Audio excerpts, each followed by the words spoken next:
This morning, it's my pleasure to introduce Maria Chudnovsky, who is Professor of Mathematics at Princeton University. Maria shot to fame for her part in proving the strong perfect graph theorem as a PhD student at Princeton. She's since done wonderful work in the world around perfect graphs and induced subgraphs. Her work has been recognized with the Fulkerson Prize and MacArthur Fellowship. And this morning, Maria will talk to us about joint work with Paul Seymour on the Erdős-Hajnal Conjecture. Thank you, Maria.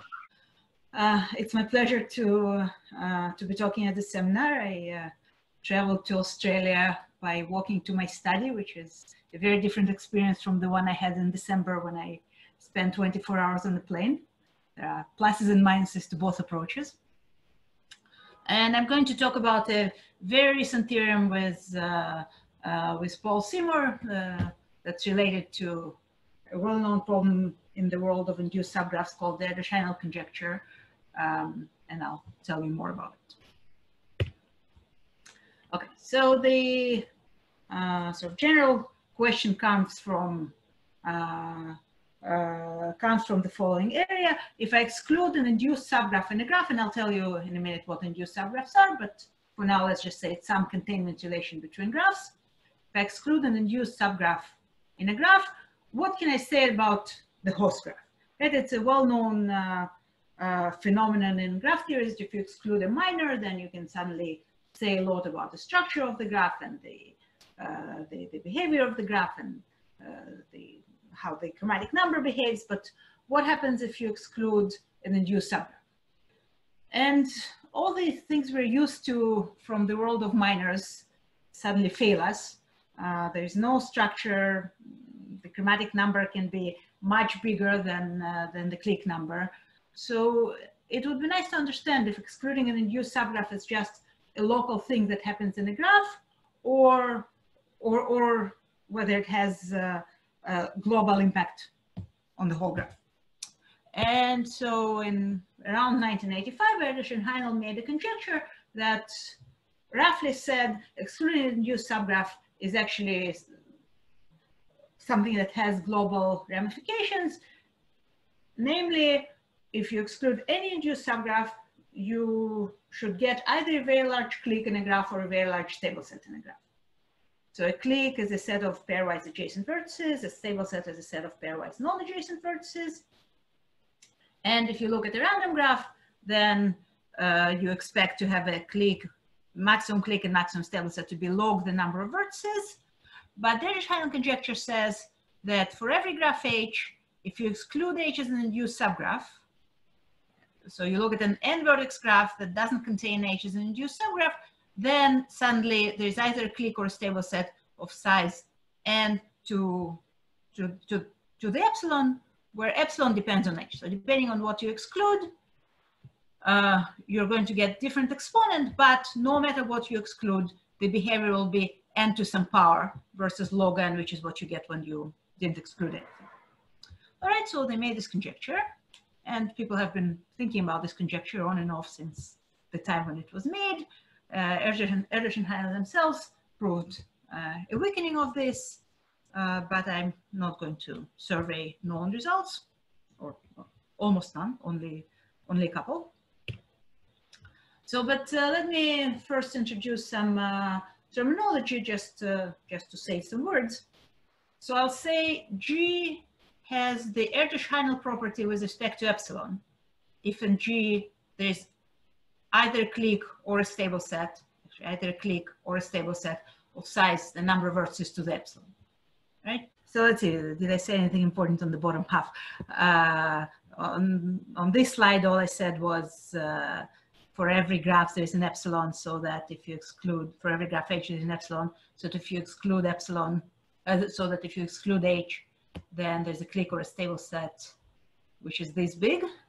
And then a random graph, all you expect is log the number of vertices. So whatever you exclude, something special happens, something that doesn't happen in the general graph. And then I started with terminology, so let me try to continue with that. So I want to say A graph has the Erdős-Hajnal property if it has a big clique or a big stable set. And then I want to say graph is friendly if excluding it guarantees a big clique or a big stable set. So graph is friendly, H is friendly if there's an epsilon, so that for every G that doesn't have H as an induced subgraph, G has the Erdős-Hajnal property, right? And then the Erdős-Hajnal conjecture says that every H is friendly, and it also says that for every H, all graphs with H excluded have the Erdős-Hajnal property with respect to some epsilon. And just to put all the words together. Okay, so this is just terminology. So now let me finally tell you what an induced subgraph is, though probably I don't need to. H is the induced subgraph of G if you can get H from G by deleting vertices, right? You're allowed to delete a vertex, you're allowed to delete all edges that touch this vertex, but what you're not allowed to do is just get rid of an edge. So here is that formally, and then here's some examples. This is G. This is an induced subgraph of G because to get this from that, what I need to do is delete this vertex. This is not an induced subgraph of that because in order to get this from that, I would need to delete two edges, namely this edge, and that's not an allowed operation. All right, and we say that G is H-free if G doesn't have an induced subgraph isomorphic to H, and I'll write G is in form of H. So throughout this talk, form of H means graphs that don't contain H is an induced subgraph. Okay, so people, as I said, people have been working on the Erdős-Hajnal conjecture, and so we by now know that some graphs are friendly, right? The conjecture is all graphs are friendly, but we know that some graphs are friendly, so let me tell you about those. So graphs on at most 4 vertices are friendly, and this graph on 5 vertices is friendly. That's my theorem with Moli-Safra. And then there is a theorem of Alon, Pach, and Shoy-Moshe that allows you to make infinitely many friendly graphs. So what it tells you is that if you start with 2 friendly graphs and you substitute one in the other. So what is substitution? So I have a graph H1, and I choose my favorite vertex in it. It has neighbors n and non-neighbors m. This is H1, and then I also have the graph H2. And then what I do is I substitute H2 for V, meaning I get rid of V, and instead I put a copy of H2 here, make everybody in H2 adjacent to everybody in N, non-adjacent to everybody in M. Now this is a graph that obtained from H1 by substituting H2 for V. And obviously you can make more and more graphs doing this. And then the Alon-Pach-Shoy-Moshe theorem tells you that if you have 2 friendly graphs, then substituting one in the other gives another friendly graph. So that's how you do graphs on at most 4 vertices. If you try to do them by hand, it's not very easy. You could, but it's much better with their theorem. So, but in any case, there's still small graphs for which the conjecture is open. So, for example, C5, the cycle on 5 vertices, the conjecture is still open for that. The path on 5 vertices, the conjecture is open for that. And this graph, which is called the house, and it's the complement of the path on 5 vertices, we still don't know whether this is friendly or not. So we know that if you exclude both this and that, both the 5 vertex path and its complement, then you get a friendly graph. But if you just exclude one, we don't know. So the theorem I'm going to tell you about is motivated by this problem. It's motivated by trying to understand what happens if you exclude a house. Okay, so now let me tell you what a hole with a head is. A hole with a head is like a house, but bigger. A hole with a head is a square with a head, with a triangle stuck on top. So a house is a square with a triangle stuck on top. A hole with a head is any cycle on at least 4 vertices with a triangle stuck on it. Sometimes people call it a cap. This morning somebody told me it's called a building because the house is a little building. But in any case, it's a cycle of length at least 4 and the vertex with 2 consecutive neighbors in it. So this is not a hole with a head. the cycle needs to be of length at least 4. And so what we prove is that if there is an epsilon, so that every hole with a head-free graph has the Erdős-Hajnal property with epsilon, with respect to epsilon, right? So I still don't know what happens if you just exclude a house, but if you exclude all holes with heads, then you do get a big clique or a big stable set. And what I'll do is tell you about some ideas of the proof. But that's what we're proving, that if you exclude this infinite family of graphs consisting of everybody that looks like that, then you get the Erdős-Hajnal property. Okay, so first of all, let me tell you something that's kind of related. There is another variant of the Erdős-Hajnal property called the strong Erdős-Hajnal property. So what's the strong Erdős-Hajnal property? And again, it's with respect to some epsilon in the background. So the graph has a strong Erdős-Hajnal property if you can find two sets, both containing a linear proportion of the vertices, and so that they're either complete or anti-complete to each other. Complete means every vertex here is adjacent to every vertex there. Anti-complete means every vertex here is non-adjacent to every vertex there. So if you can find two sets like like this or like that, then you say the graph has the strong Erdős-Hajnal property with respect to epsilon. And it turns out the strong Erdős-Hajnal property is really stronger than the Erdős-Hajnal property in the sense that I wrote down formally here, but what it means is if I'm trying to prove the weak Erdős-Hajnal property and I'm looking at a minimal counterexample and at minimal undertaking induced subgraphs, and I found that the strong Erdős-Hajnal property holds, I found either one of these or one of those, then I can deduce the weak Erdős-Hajnal property. So somehow proving this is as good and better than trying to prove the strong Erdős-Hajnal, than trying to prove the Erdős-Hajnal conjecture. All right, so that's a nice tool to have. One might hope that maybe this is just the right world to be in. Maybe we should always try to prove the Erdős-Hajnal property.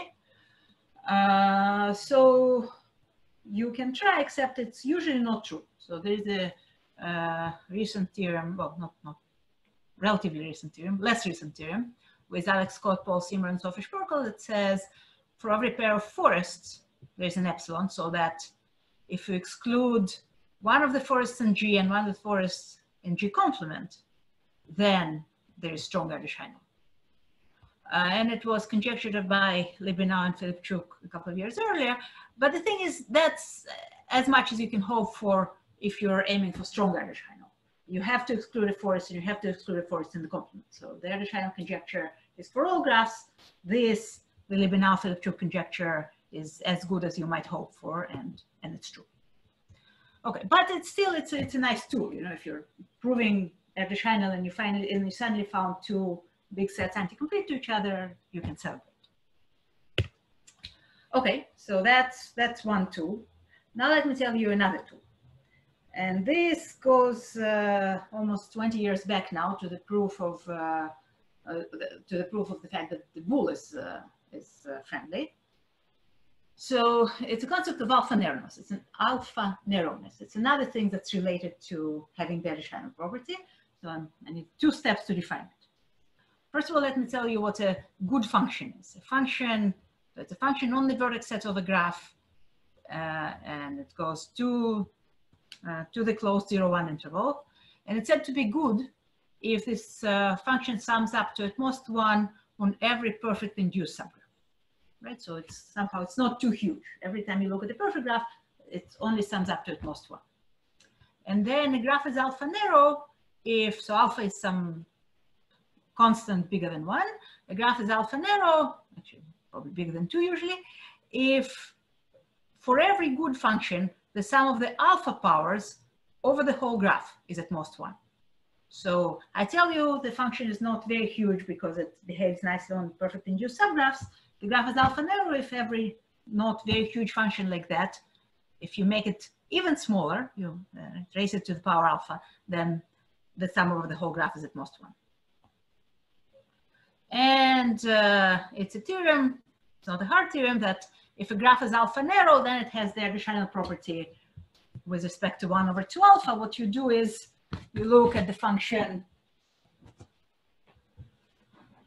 So you say P is the size of the maximum or maximum size of a perfect induced subgraph. And then you look at the function f of v equals 1 over p everywhere. So obviously this is a good function because every perfect graph only has at most p vertices. And if it's alpha narrow, so if it's good, G is alpha narrow, tells you that the sum of f to the alpha over the whole graph is at most 1, which means n over p to the alpha is at most 1, right? N is the number of vertices. So p is at least n to the 1 over alpha. So you have a perfect induced subgraph, which is this big, n to the 1 over alpha. And then if you think about it for another second, you'll realize, or maybe another minute, you'll realize that in a perfect graph, there is either a clique or a stable set, which is square root the number of vertices.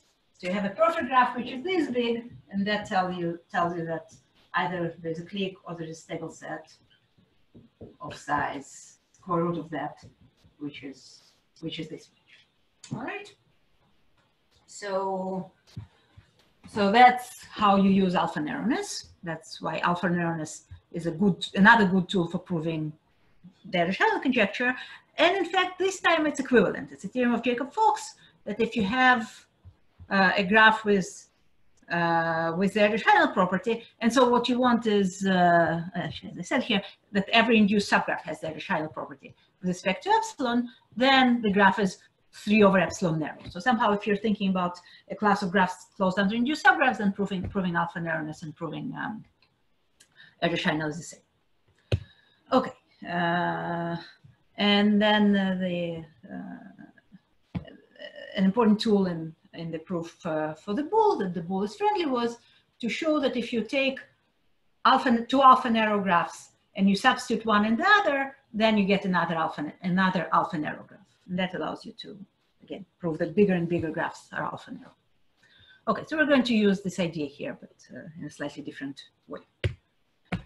All right, so what we prove is that there is an alpha so that every graph with no hole with a head is alpha narrow, right? So we're proving this version.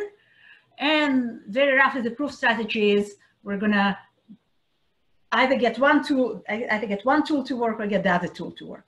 Either we're going to get the strong Erdős-Hajnal property. It's a slight tweak on it because we're proving alpha narrowness, but I'll explain in a minute what it is.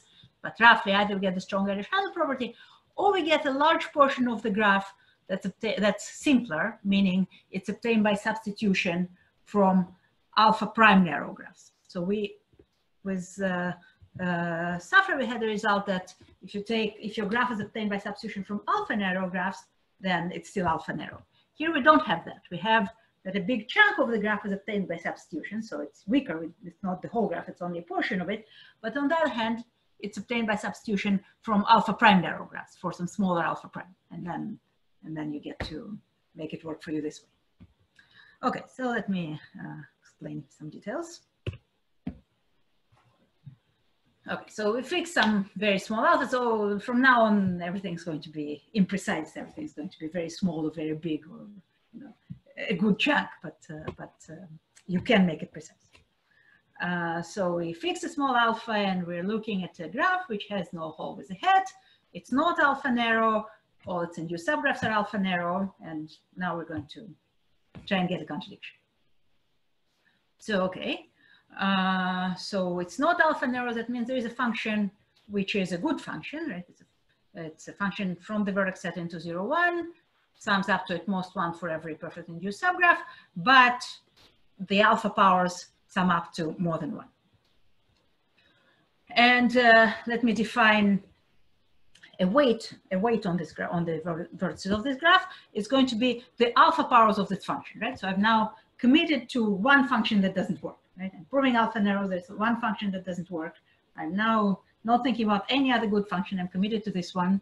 And that's the weight I'm thinking about, the alpha powers of this function that doesn't work. And the first observation is that you don't have the weighted strong Erdős-Hajnal property, meaning what? You don't have two sets that are either complete or anti-complete to each other, where the weight is separated from zero in both halves, right? The weight is, you know, if positive proportion of the total weight in both parts, and the two parts are complete or anti-complete to each other. And the reason is, if you look at two sets that are complete or anti-complete to each other, then in one of them, all the perfect graphs are at most half of the total. So if I double this function, right, so let's say here all the perfect graphs are half of the total. So then if I double this function, it's still good. And this bit is alpha narrow. And then you get that 2f to the alpha is at most 1, but it can't be that 2f to the alpha is at most 1. You know, the sum of 2f to the alpha is at most 1, but the sum of f to the alpha is a positive, you know, it's separated from 0. So that's, so if you ever get something like that, you get the contradiction that you wanted. Okay. So, right. So that's what I call the weighted strong Erdős-Hajnal property. So now every time I'll find that, I'll say that doesn't happen, it's a win. Okay. So now let me tell you a very useful theorem about forbidding an induced subgraph. It's Erdős' theorem.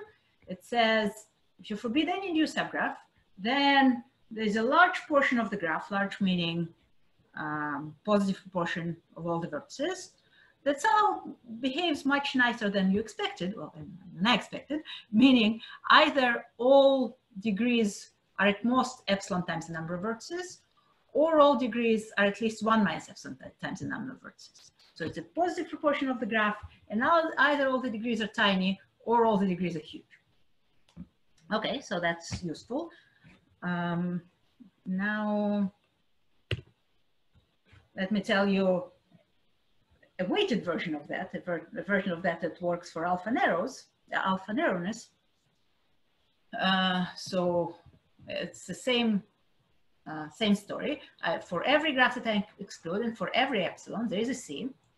So that if you have a graph which is H-free and a function on the vertex set where the total weight is at least 1, then there's an induced subgraph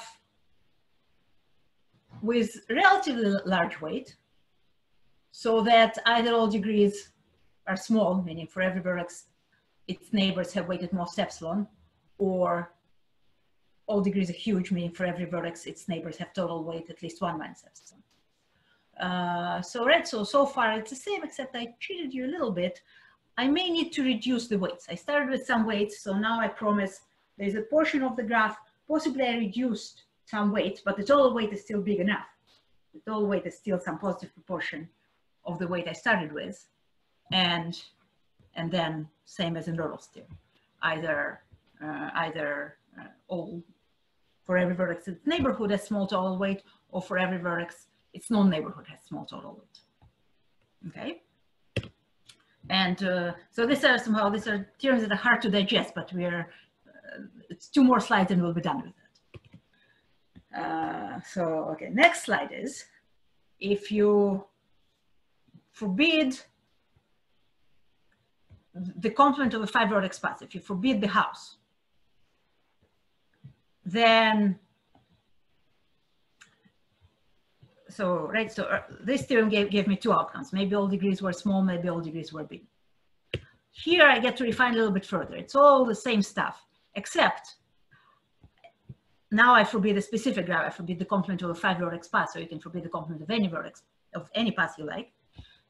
Then either all degrees are small or weighted strong Erdős-Hajnal, right? So I get rid of this outcome, replace it by, of this bottom outcome, replace it by the outcome of weighted strong Erdős-Hajnal, and then I immediately say that I don't need to worry about it. So effectively, I can assume that all degrees are small. So that's the setup I'll be in from now on. All right, so I can forget the justification. From now on, I'm in a situation where I have a graph, I have a vertex, I have a function on the vertex set, the sum of the alpha powers is big, right? At least some constant C, and for every vertex, the the sum of the alpha powers in the neighborhood of that vertex is small. Okay, and that's the setup I'm going to be in from now on. And secretly, this function is also good. It sums up to at most 1 on every perfect induced subgraph. Okay. So in particular, what does it tell me? It tells me that if I take 2 vertices and I take a subset of their neighborhood, and then I look at, so I delete a subset of their neighborhood and I look at components of the rest, right? So I took some 2 vertices, I deleted a subset of their neighborhood, and I look at the rest of the graph. The rest of the graph has one huge component. Why is that? Well, I deleted the neighborhoods of, you know, something is contained in these 2 neighborhoods. So what I deleted is small. What I deleted is like 2 epsilon. But on the other hand, I know I don't have weighted strong Erdős-Hajnal. So if I had, you know, so what's left here is huge. If all components were not very big, I could partition it into you know, roughly equal parts, and that would be strong Erdős-Hajnal. So I can't do that. So that means some component contains almost everything. For every 2 vertices, if I delete a subset of their neighborhood, I get one huge component, and I'm going to call this component the big of X. X is what I deleted, D is the big of X. Okay, so now we're coming to a place where we're going to decompose the graph. So what's a split? A split is some refinement of this idea of deleting the neighborhood of 2 vertices and looking at the big component. A split means 2 sets pairwise complete to each other, and C1, right? C1 and C2 pairwise complete to each other. So this is tiny because it's in the union of the neighborhoods of 2 vertices, one from C1, one from C2.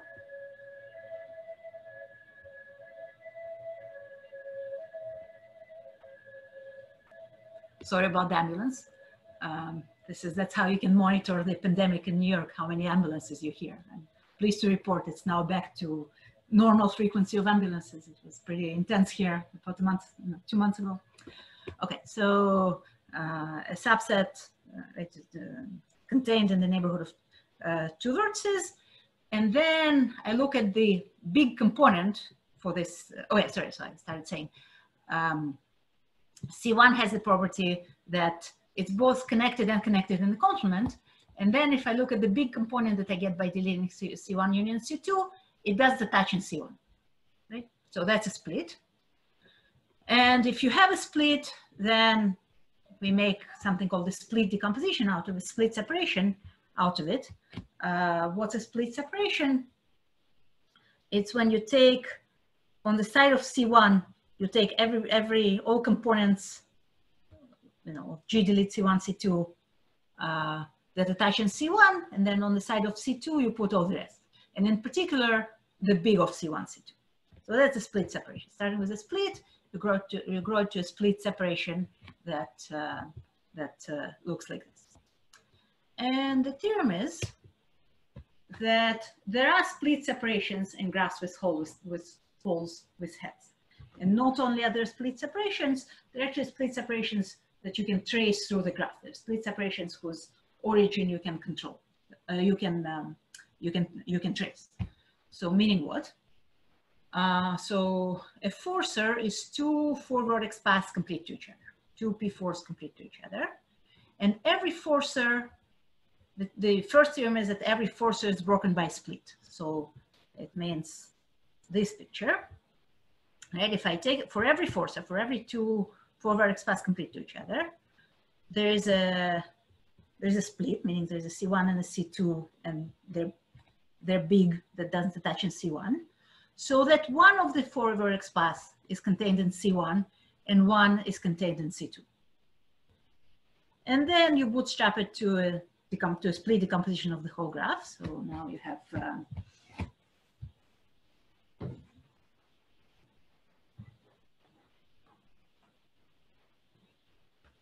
a picture that looks like this. So you started with your forcer, and then you started with your forcer, and then you grow it into 2 sets that are complete to each other, and this one is connected and anti-connected. And this is, they're big.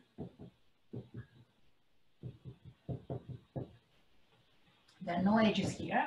And now you turn it into a separation of the whole graph, meaning you put stuff that touches here, you put here, stuff that doesn't, stuff that touches at C1, you put on this side, stuff that doesn't touch at C1, you put on that side. And it's a separation in the sense that there are no edges from, right? So the separation is, this is 1/2, right? And now this is sort of, you know, the 3D composition type separation. This is 1/2, and this is the other half, and there are no, so let's say this is called X and this is called Y, and there are no edges from X delete Y to Y delete X. And there is a related theorem that tells you that every hole with a head free admits an amalgam, which is basically the same theorem, except they don't keep track of where the forcer is. They just prove there's an amalgam. We prove if you start with a particular forcer, then it's broken in this way. This is a special case of an amalgam, and the forcer behaves like this. Okay, so I was gonna show you some ideas of this proof, but I think I won't. But just believe me that every forcer is broken by split separation like this. Okay, so let me just say, just to make this picture a little bit clearer. So there's an asymmetry, right? There's one clear asymmetry because the big is on the Y side and it's not on the X side. So there's, like, the Y side is different. The Y side contains the big of C1, C2. You can tell immediately which one the Y side is. But also, there are no edges from C1 to all of this, right? So if you look just in the Y side, C1 behaves very well. Every vertex with a neighbor in C1 lives in C2 when it's complete to C1. And you don't have the same thing if you switch X and Y. But you still get enough properties that you can prove everything you need. Okay, so this is what I just said, but in a prepared picture, right? So I have X and Y, and when I look at Y, C1 is what's called a homogeneous set in Y, meaning everybody with a neighbor in C1 is complete to C1. Specifically, everybody with a neighbor in C1 lives in C2. And Y is the big side. Y contains almost all of the graph. Okay, so this is the split separation. So now a very brief summary of the theory of separations, at least the little bit of it that we need here. So if you have two separations and they're so that you say that they're non-crossing if this holds up to symmetry. And again, this is just inspiration. I'm not going to use any of this, so it's not important. I just want you to kind of think about the right thing. So you have non-crossing separations, and then given a set of non-crossing separations, you can get a tree decomposition where for every edge of the, you can get a tree decomposition of the graph where for every edge of the tree, the separation that's associated with this edge comes from this set of non-crossing separations that you started with. Okay, so this is something that has been understood for a while. And so in the perfect world, what you would like to say is that split separations are all non-crossing, and then you get a tree decomposition with the properties I just described. And then what happens? So there are two possibilities. Maybe all bags are roughly the same size in your tree decomposition. Then there's one bag you can delete, and the graph splits into two equal parts, and these two roughly equal parts, and these two roughly equal parts are linear proportion of the graph bounded away from 0, and you get your weighted strong Erdős-Hajnal.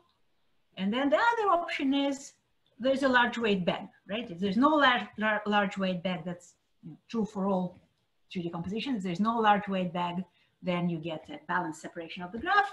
If there is a large weight bag, and what's large weight? A big constant of the total weight. Then we do something else. But then let's think for a minute what this bag will be. It will behave very nicely because it's huge. So for every separation, it's either contained in the y side or it's contained in the x side. But it's huge, so it must be contained in the y side. It must be contained in the huge side, right? You can't have a huge bag be contained in the small side.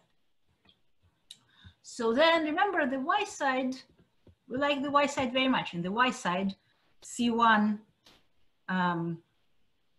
is a homogeneous set.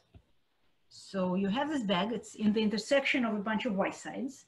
So that means it's full of these homogeneous sets, right, that come from your split decompositions. And not only that, every forcer in the world has one of its side hidden in a homogeneous set, right? If there was some forcer that's not hidden yet, you could add another decomposition to your list and decompose further. Okay, so this is somehow very good for us if I can find a large proportion of the graph where every forcer has one side hidden in the homogeneous set. Okay, so I'll come back to this in a little while, I hope. But first, let me tell you what happens in the real world. So just to make sure there's no confusion, this is not true, right? This is sort of the inspiration, but it's not true. But something close to it is true. So here's the previous slide was a false theorem. This slide is a true theorem. So split separations are what we call near non-crossing. What's near non-crossing? Well, it's just enough to give you the same outcomes. Either there's a huge controlled bag, a huge bag that's the intersection of a bunch of y sides, or there is a weighted strong Erdős-Hajnal. Namely, what we get is that if you have two split separations, so you look at the union of their small sides, then either every component of the union of their small sides is a component of the first small side or a component of the second small side, or their big sides are exactly the same. So let me, because I don't really want to do details, let's pretend this outcome doesn't happen. Let's pretend it's always here. So then what does it mean? If every component of the small side, if every component of the union of the small sides is either a component of the first small side or of the second small side, then every component of the union of the small sides is far away from a big set. It's anti-complete to a big set, namely to its big side. So, here it is, it's that. Every component of the, sorry, let me set here. Every component of the union of the small side is either anti-complete to this big or it's anti-complete to that big. And so it's tiny. Every component of the small side, it's tiny. And you can generalize it from two to many. Let's look at all split separations. And let's look at the union of all the small sides. It's still true that every component of the union of all the small sides is anti-complete to something huge. So that means every component of the union of the small sides is tiny, otherwise I get weighted Erdős-Hajnal. That means the union of the small sides is tiny, because if I have a big set and it's broken into tiny components, I can group them into two groups and get weighted strong Erdős-Hajnal. So the union of the small sides, even though I had this huge list of wild separations, the union of the small sides is still small. So very good. Let's look at the intersection of the big sides. The intersection of the big sides, so first of all, right, it's big because the union of the small sides is small. Just a technical thing, there is actually a big component of it, a big connected subgraph of it. And it has this property that I wanted, that every forcer has one of its sides hidden in a homogeneous set, right? Because this is the intersection of the y side, and in y, every forcer has one side hidden. Okay, so last slide. So I have a big bag, I have a big portion of the graph. It's full of homogeneous, I would like to contract all homogeneous sets in it, right? I mean, let's for a minute pretend that there's no forcer at all in this graph. then this graph is much simpler. And I'll explain what to do with it in a second.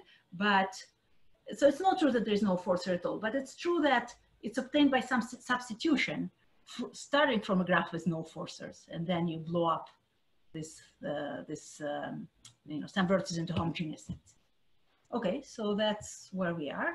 It's a big graph, big proportion of the total weight, obtained by substitution from some graph H0, and then a bunch of other graphs.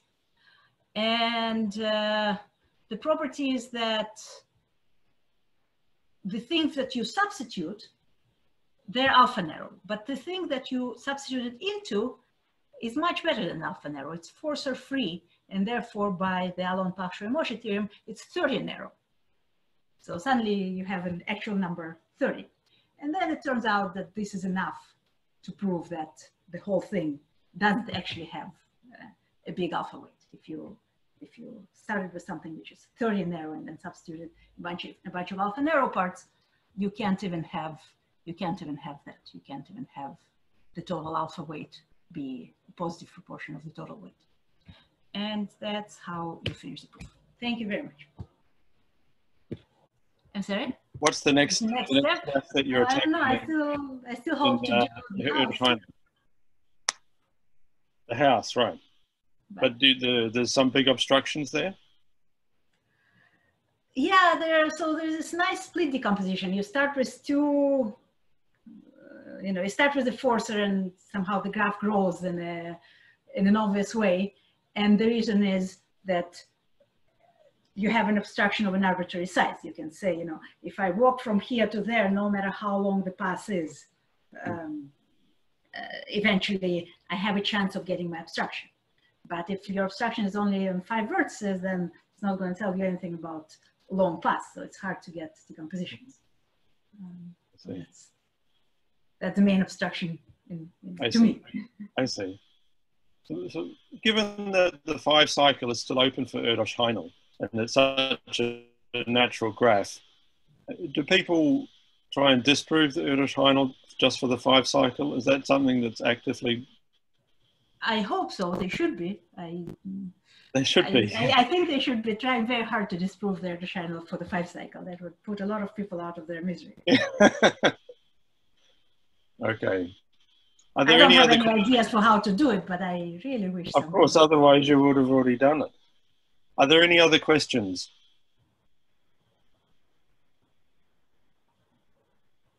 Okay, well, thank you very much, Maria. I'd like to highlight the upcoming Matrix online seminars. Next month, we have Michael Jordan from UC Berkeley. Then in September, Miranda Chi-Ning Chen and Akshay Venkatesh will be speaking in October. So please join us for those seminars, and thank you again, Maria. Thank you very much.